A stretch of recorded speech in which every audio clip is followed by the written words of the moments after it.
সময়ের সাথে একে একে প্রকাশ পাচ্ছে কেয়ামতের আলামত, আর এই তালিকায় এবার যুক্ত হয়েছে সময় দ্রুত চলে যাওয়া। গবেষকদের দাবি দিন শেষ হচ্ছে 24 ঘন্টার আগেই, যার ফলে রাত দিন দুটোই ছোট হয়ে আসছে। মহাকাশ গবেষকদের মতে বিগত 50 বছরের তুলনায় বর্তমানে পৃথিবী দ্রুত ঘুরছে।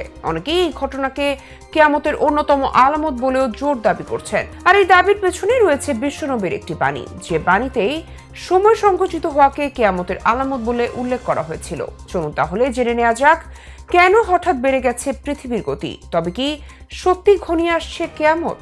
একদিন মানে 24 ঘন্টা।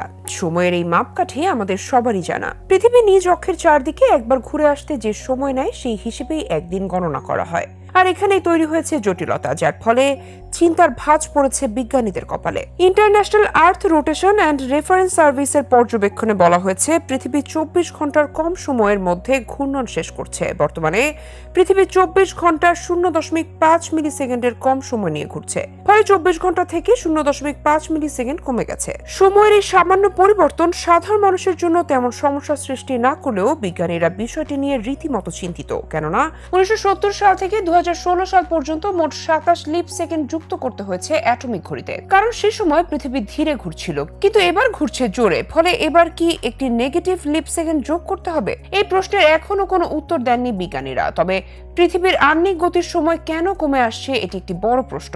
লাইফ সায়েন্সের একটি প্রতিবেদনে জানা যায় রেকর্ডের সবচেয়ে দ্রুততম 28 দিন দেখা যায় 2020 সালে। কারণ ওই দিনগুলোতে পৃথিবী নিজ অক্ষের চারপাশে ঘূর্ণায়ন গড় থেকে প্রায় মিলি সেকেন্ড সময় দ্রুত সম্পন্ন করে। পারমাণবিক ঘড়ির হিসেব অনুযায়ী গত 50 বছর ধরে পৃথিবী একটি ঘূর্ণন সম্পন্ন করতে 24 ঘন্টার চেয়ে কিছুটা কম সময় নিয়েছে। ডেইলি মেইলের প্রতিবেদনে জানায় 1920 সালের 20 জুলাই পৃথিবীতে সবচেয়ে সংক্ষিপ্ত দিনটি রেকর্ড করা হয়েছিল। ওই দিনটি ছিল 24 ঘন্টার চেয়ে 1.4602 মিলি সেকেন্ড কম। পরিসংখ্যান অনুযায়ী 2020 সালের আগের সব থেকে ছোট দিন রেকর্ড হয়েছিল 2005 সালে। তবে গত বছরের 12 মাসে 28 বার এই রেকর্ড ভেঙে গেছে। প্রথমে মনে করা হয়েছিল পৃথিবী সূর্যের খুব কাছাকাছি চলে আসছে বলেই আহ্নিক গতি বেড়ে গেছে, কিন্তু আরো নিখুঁত পর্যবেক্ষণে দেখা যায় সূর্য থেকে পৃথিবীর দূরত্ব যতটা কমেছে তার অনেক কমেছে দিনের দৈর্ঘ্য। অতএব এর কারণ অন্য কিছু। এমনকি বিশ্ব উষ্ণায়নকেও এজন্য দায়ী করছেন কেউ কেউ। মেরু অঞ্চলের বরফ গলে ভরের বন্টন বদলে গেছে, এটি সম্ভবত দিনের দৈর্ঘ্য কমে আসার প্রকৃত কারণ। তবে আরো বিশদ গবেষণা না করে কোনো কিছুই নিশ্চিতভাবে বলা সম্ভব নয় বলে জানিয়েছেন বিজ্ঞানীরা। গত বছরের জুন থেকে 24 ঘন্টার কম সময়ের মধ্যে নিজ কক্ষপথে ঘূর্ণন শেষ করছে পৃথিবী। এদিকে দিনের দৈর্ঘ্য কমে আসায় সত্য প্রমাণিত হচ্ছে মহানবীর আরো একটি ভবিষ্যৎবাণী। বিশ্বনবী হযরত মুহাম্মদ সাল্লাল্লাহু আলাইহি ওয়াসাল্লাম কিয়ামতের অন্যতম আলামত হিসেবে বলেন, সময় ছোট হয়ে যাওয়ার পূর্বে কিয়ামত প্রতিষ্ঠিত হবে না।